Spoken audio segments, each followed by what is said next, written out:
Good morning. This is Bowtie Dave for Bowtie Life on a little bit of a chilly morning. Started out at 41 degrees here in Destin, Florida, about 7 blocks from the beach. And I have not been able to get that close to the bee box without a bee suit on in a while. I don't hear, oh, there flew a bee. I just saw a bee fly out. I don't hear anything in there, but I'm sure they're all bundled together to keep warm. Just as I am, a little bit bundled up. There's a couple of bees coming and going. There's some birds flying in the trees. There's a lot of activity over at the air base today. We are surrounded by 2 or 3 Air Force bases and 2 airports, so you might hear planes, and that's kind of what it is. But I thought, boy, it is cold out here. I'm going to take advantage of the cold, and I am planning on doing some pulling of this, what is this? This is the kiwano vines that grew this summer, because the bees are not very active, and I think I can safely get in here without worrying them too much. And there's also some air potato vines in here I see. We're going to get cleared out, so just kind of a cleaning up video. Didn't know if it would be of any interest. If you do find anything entertaining or of value, please like the video, subscribe to the channel as always. This is just my personal log of what's going on in the garden. Today is Wednesday, October.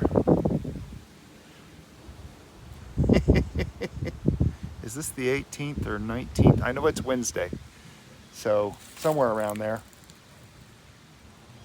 And there are occasional bees going and coming, so I need to get this done pretty quickly before they really get active. I'm gonna speed up the camera and kind of get an overview here. I'm gonna back the camera up just a little bit, and we'll see what we can get done before the bees start getting too active. Thanks for joining. Here we go.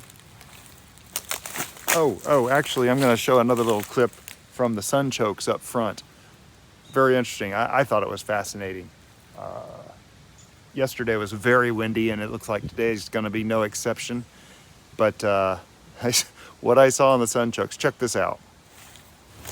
So I'm looking at the sunchokes and the pollinators on them, and I wanted to show you 4 monarch butterflies hanging on for dear life.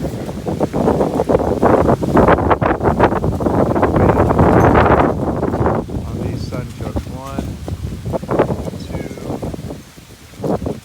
3, up in there. I don't know if you can see it or not. 4. There are at least 4 monarchs in here right now. Monarchs seem to love these sunchokes, as well as the bees. There are bees everywhere.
So there you go.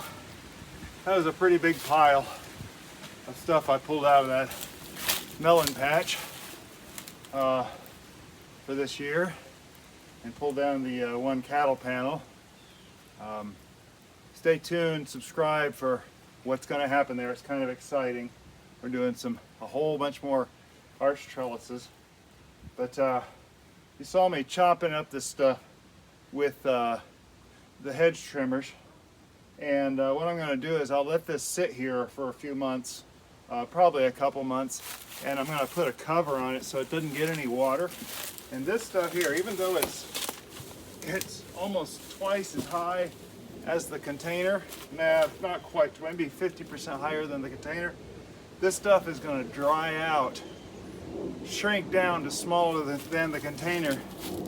This stuff will be doing the same in the meantime, and I'll fold it over and chop up a little more and stick it in there, and then cover it over to keep any water from coming out. So that stuff's gonna die. And yeah, I know there's seeds in there. There's other rooting things that might sprout a little bit, and it doesn't matter, because if they sprout, it's going to blow the energy of the seed or the rootstock or whatever and not go anywhere, because I'm going to let it die. It's going to be there for a couple months. And then what's going to happen is this middle bin here right now is my active bin, which means it barely has a foot in the bottom. And this stuff will be going in there in the bottom where it's going to be really hot. So I won't be using this in 2023. This bin here is starting for 2024.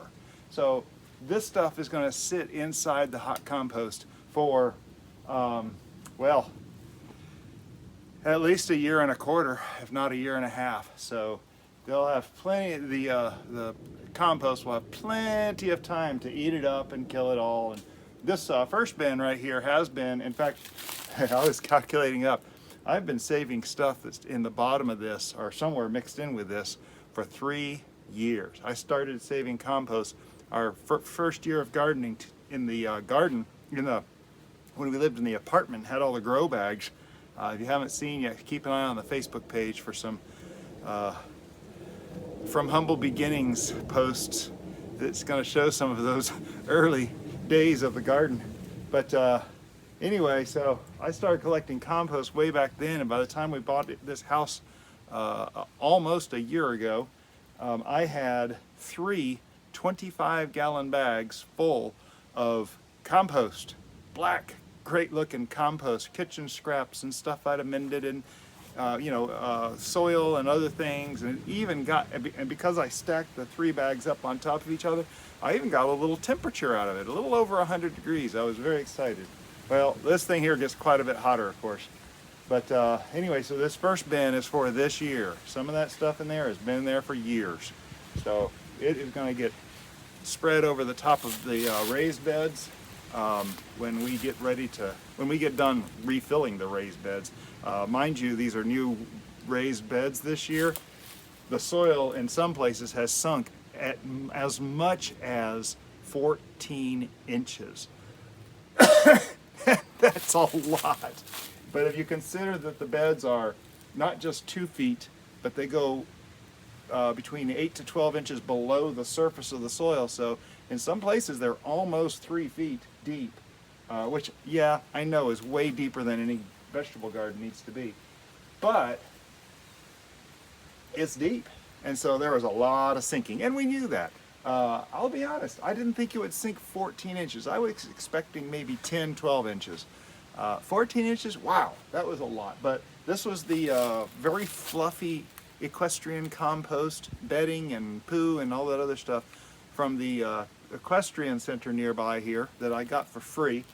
We put somewhere around 32 yards of that stuff on this property, and we grew very well out of it this year. So we're looking forward to another year of the same, and gonna add some more, and then we're gonna top it off with a layer of compost. We're gonna put down the irrigation system, the drip line, well, not the emitter line, Then we'll put wood chips on top of that. And this year I plan to start maybe 4 inches above the level of the white bricks here. So we'll have it good and mounded high when it's ready to plant. But we're eventually going to have to pull everything out. Those okra, I have stopped harvesting the okra. I'm so excited. I've been harvesting so much okra, and I am tired of harvesting okra. And so there are some big pods up there that, and there's another one over here that they're getting 4 or 5 inches long. I'm hoping to see maybe some 8-inch or more dried out pods for seed saving next year. I definitely am saving seeds from these next year because they have been, wow, a performer. I'm just blown away with it. Considering last year when I grew the same cultivar of okra in a 25-gallon grow bag, and it grew less than 6 feet tall. Now, well, we're going to have a video. We're going to measure that tall. We're going to cut that tallest one at the ground, and we're going to measure that tallest one, see how tall it actually grew. I am very curious to find out. That that is a tall piece of okra. So there you go. Just a short video on cleaning up the garden.